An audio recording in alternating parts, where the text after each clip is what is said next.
Fala aí, pessoal, tá chegando a hora da verdade, reta final dos vestibulares e a ansiedade tá batendo forte. Mas calma, né? Hoje eu vou te mostrar quais são os temas de geografia que mais caem nos vestibulares. Nada de tentar abraçar o mundo na última hora, nada de milagre, né? Aqui o papo é direto, com foco e estratégia. Então, olha só, eu sei que você já ralou o ano inteiro, assistiu aulas, fez simulados, decorou mapas e gráficos, só que agora, nesse momento, o segredo não é estudar mais, mas sim estudar certo. Né? E aí que entra esse guia, né, de revisão que eu trouxe aqui para vocês. Né?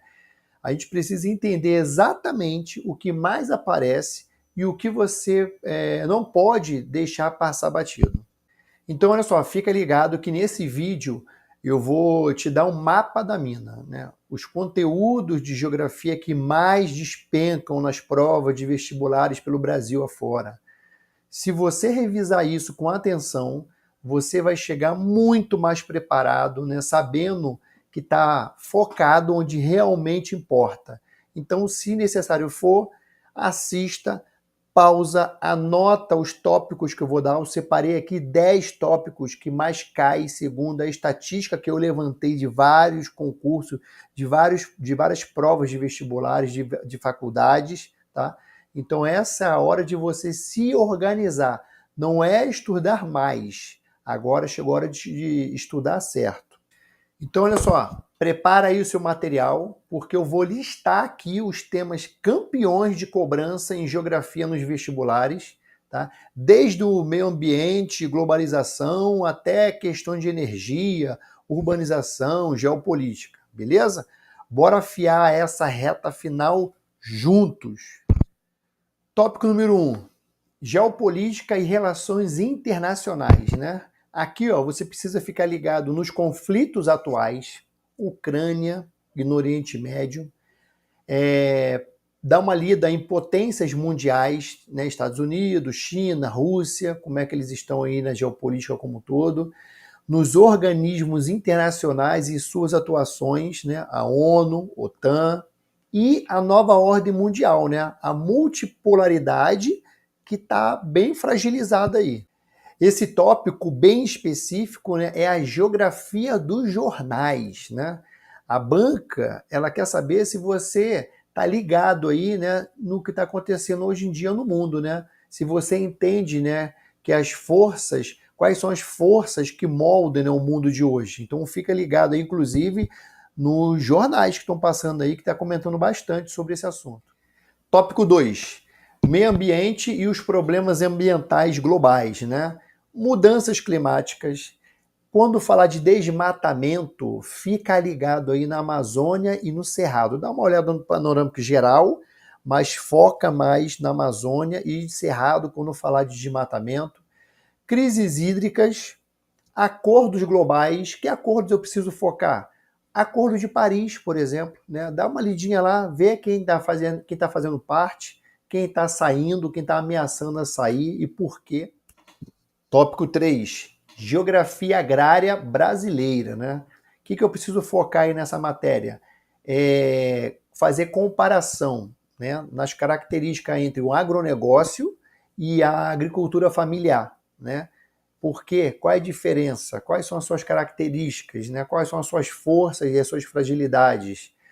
Dá uma lidinha sobre os commodities, que o Brasil ele é campeão, né, em exportar, e os impactos, né, socioambientais e a estrutura fundiária do nosso país. E esse assunto é interessante porque o agro ele é vital para a nossa economia, né? Mas ele acaba também gerando aí grandes debates, né, sobre sustentabilidade e desigualdade, né? E isso vai cobrar em prova. 4, urbanização e problemas urbanos, né? Processo de urbanização brasileira. Lembra? Gentrificação, favelização, hierarquia urbana, metrópoles, né? Segregação socioespacial, mobilidade, né? Como uma migração interna. Foca aí nessas áreas aí. 5, cartografia e escala, leitura de mapas, coordenadas geográficas, tipos de projeções, interpretação de escala, né, gráfica e numérica. Essa é a linguagem básica, né, da geografia, né? E se você errar na escala ou se você errar na projeção, distorce toda a análise que você está fazendo da questão. Sempre cai cartografia e escala em prova, sempre cai. E geralmente é a questão mais fácil, mas muita gente erra por conta de detalhes, né? Ele erra ali na escala, erra ali na projeção, que acaba distorcendo a sua análise. Então fica focado aí nesses dois conceitos aí, tá? 6. Climatologia. Elementos climáticos, elementos e fatores climáticos, os principais tipos de clima no nosso Brasil e também os fenômenos, né, como é o Ninho e o Laninha, né? Agora a gente está vivendo uma entre-safra aí, né? O Ninho acabou em abril, Laninha está previsto começar em novembro, então a gente está vivendo aí o clima que realmente como ele deveria ser, tá? Mas fica focado, dá uma lida lá, dá uma relembrada lá sobre esses fatores climáticos, né? E os principais tipos de clima, né, que existe aqui no nosso Brasil em decorrência da distância, né, da latitude, né, com relação à linha do Equador. E o clima cai bastante porque o clima acaba explicando a agricultura, que acaba explicando a disponibilidade de água, que acaba explicando, né, os tipos de bioma, e aí você acaba entendendo um pouquinho sobre os desastres naturais que acontecem.